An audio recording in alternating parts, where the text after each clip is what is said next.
നമസ്കാരം. ഇപ്പോൾ ലോക്സഭാ തെരഞ്ഞെടുപ്പ് നടന്നാൽ ഇന്ത്യയിൽ ആര് അധികാരത്തിലേറും? ഏതു പാർട്ടിക്ക് ഏറ്റവും കൂടുതൽ സീറ്റ് നേടാൻ കഴിയും എന്ന ചോദ്യം ചോദിക്കുകയാണെങ്കിൽ അതിനുത്തരം എന്തായിരിക്കും? എന്നാൽ അതിനിപ്പോൾ ഒരു ഉത്തരം കണ്ടെത്തിയിരിക്കുകയാണ് ഒരു സർവേയിലൂടെ ഇന്ത്യ ടുഡേ ഗ്രൂപ്പ്.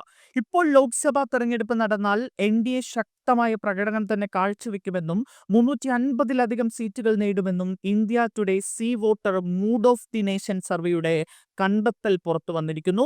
2024 ലോക്സഭാ തെരഞ്ഞെടുപ്പിൽ ബി.ജെ.പിക്ക് ഒറ്റയ്ക്ക് കേവല ഭൂരിപക്ഷം നേടാൻ സാധിച്ചിരുന്നില്ല. 240 സീറ്റുകൾ മാത്രമായിരുന്നു ബി.ജെ.പിക്ക് നേടാൻ സാധിച്ചത്. ലോക്സഭാ തെരഞ്ഞെടുപ്പിന് പിന്നാലെ 2025 നടന്ന നിയമസഭാ തെരഞ്ഞെടുപ്പുകളിലെല്ലാം എൻ.ഡി.എ ആധിപത്യം തുടർന്നിരുന്നു. ഡൽഹിയിലും ബീഹാറിലും എൻ.ഡി.എ സഖ്യമാണ് വിജയിച്ചത്.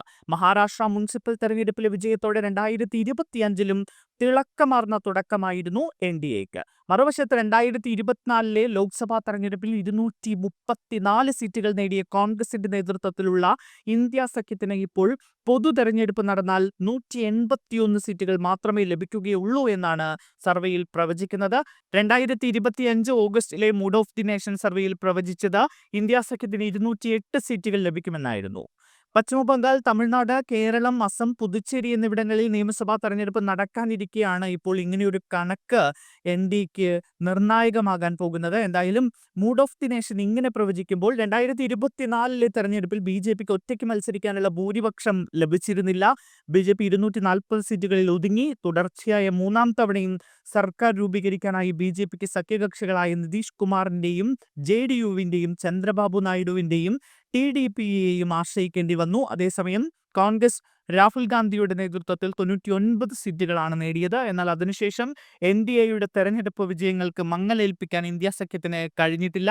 ഹരിയാനയിലും മഹാരാഷ്ട്രയിലും ഡൽഹിയിലും ബീഹാറിലും നിയമസഭാ തെരഞ്ഞെടുപ്പുകളിൽ അവർ പരാജയപ്പെട്ടു. ജമ്മു കശ്മീരിലും ജാർഖണ്ഡിലും മാത്രമാണ് വിജയം കണ്ടത്. പാർട്ടി തിരിച്ചുള്ള കണക്കുകൾ പ്രകാരം ലോക്സഭാ തെരഞ്ഞെടുപ്പ് ഇപ്പോൾ നടന്നാൽ ബി.ജെ.പി 287 സീറ്റുകൾ നേടി സ്വന്തമായി സർക്കാർ രൂപീകരിക്കുമെന്നാണ് മൂഡ് ഓഫ് ദി നേഷൻ ജനുവരി 2026 സർവേ പ്രവചിക്കുന്നത്. 2025 ഓഗസ്റ്റിലെ സർവേയിൽ ബി.ജെ.പിക്ക് 260 സീറ്റുകളാണ് പ്രവചിക്കപ്പെട്ടിരുന്നത്. സ്ഥിരതയുള്ള നേതൃത്വവും മോദി എന്ന ബ്രാൻഡിലുള്ള വിശ്വാസവുമാണ് എൻ.ഡി.എയെ നിലനിർത്തുന്നത്. പഹൽഗാം ഭീകരാക്രമണത്തിന് ശേഷമുള്ള പാകിസ്ഥാനെതിരായ സൈനിക നടപടിയും യു.കെയും യൂറോപ്യൻ യൂണിയനുമായുള്ള കരാറുകളും ട്രംപിന്റെ തീരുവയ്ക്കും വ്യാപാര തന്ത്രങ്ങൾക്കും ഇന്ത്യ വഴങ്ങാത്തതും മോദിയുടെ പ്രതിച്ഛായ വർദ്ധിപ്പിച്ചു എന്നാണ് സർവേ ചൂണ്ടിക്കാണിക്കുന്നത്. Mood of the voter survey കോൺഗ്രസിന് പ്രവചിക്കുന്നത് 80 സീറ്റുകളാണ്. 2025 ഓഗസ്റ്റിലെ സർവേയിൽ ഇത് 97 സീറ്റുകളായിരുന്നു. ബി.ജെ.പിക്കെതിരായ കോൺഗ്രസിന്റെ വോട്ട് ചോരി ആരോപണം പൊതുജനങ്ങൾക്കിടയിൽ വലിയ സ്വാധീനം ചെലുത്തിയിട്ടില്ല എന്നാണ് കണക്കുകൾ സൂചിപ്പിക്കുന്നത്.